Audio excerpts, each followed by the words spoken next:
भारत का पड़ोसी मुल्क पाकिस्तान अपनी हरकतों से बाज आने वाला देश नहीं है। बार बार वो यूनाइटेड नेशन में ऐसी बातों का जिक्र करता है जिससे उल्टा उसकी ही थू थू होने लगती है। लेकिन बेचारा क्या करे, पाकिस्तान की आदत में जो शुमार है। अब देखिए, संयुक्त राष्ट्र सुरक्षा परिषद में भारत ने पाकिस्तान के प्रोपेगेंडा का करारा जवाब दिया। संयुक्त राष्ट्र में भारत के स्थायी प्रतिनिधि पीएन हरीश ने इस्लामाबाद के प्रोपेगेंडा फैलाने और आतंकवाद को सही ठहराने की कोशिश करने और बार बार अंतर्राष्ट्रीय वादों को तोड़ने का आरोप लगाया। यूनाइटेड नेशन सिक्योरिटी काउंसिल में बोलते हुए हरीश ने कहा कि मैं सुरक्षा परिषद के चुने हुए सदस्य पाकिस्तान के प्रतिनिधि की टिप्पणियों का जवाब दे रहा हूं।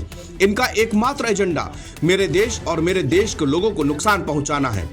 उन्होंने पिछले साल भारत की मिलिट्री कार्रवाई के बारे में पाकिस्तान के बयान को खारिज कर दिया और कहा कि पाकिस्तानी राजदूत ने झूठा और अपने फायदे वाला बयान दिया है। इनके झूठ की मिसाल यूएनएससी तक में खत्म नहीं होती। अपने देश में सही, कम से कम कोई वैश्विक संस्था में जाने से पहले जनाब थोड़ी पढ़ाई तो कर लेते।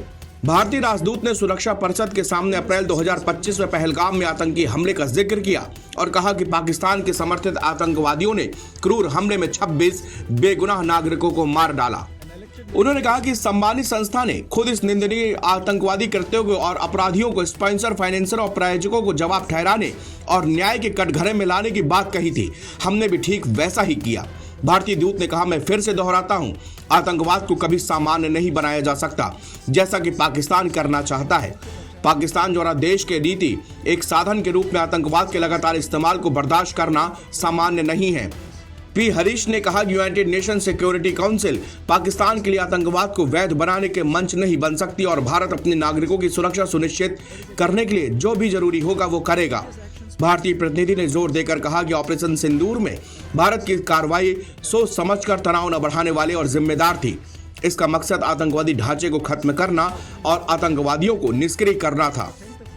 भारतीय राजदूत ने सुरक्षा परिषद में जम्मू कश्मीर पर कड़ा जवाब दिया और कहा कि पाकिस्तान को उन मामलों पर टिप्पणी करने का कोई अधिकार नहीं है जो भारत के आंतरिक मामले हैं। जम्मू और कश्मीर केंद्र शासित प्रदेश भारत का एक अभिन्न और अविभाज्य अंग और हमेशा रहेगा। भारत ने इस्लामाबाद को कानून के शासन पर आईना दिखाया और पाकिस्तान के 27वें संविधान संशोधन का जिक्र किया और संवैधानिक तख्ता पलट बताया। राजदूत हरीश ने कहा कि पाकिस्तान को कानून के शासन के बारे में आत्मनिरीक्षण करना चाहिए। पाकिस्तान खुद से यह पूछकर शुरू कर सकता है कि उसने अपने सशस्त्र बलों को 27वें संशोधन के माध्यम से संवैधानिक तख्ता पलट करने और अपने रक्षा बलों के प्रमुख सीडीएफ को आजीवन इम्यूनिटी देने की अनुमति कैसे दी। पाकिस्तान ने पिछले साल के आखिर में संविधान संशोधन करते हुए असीम मुनीर को देश का पहला सीडीएफ बना दिया था। इसके साथ ही मुनीर को आजीवन किसी भी प्रकार के मुकदमे से छूट दी गई है। नवभारत टाइम्स की रिपोर्ट।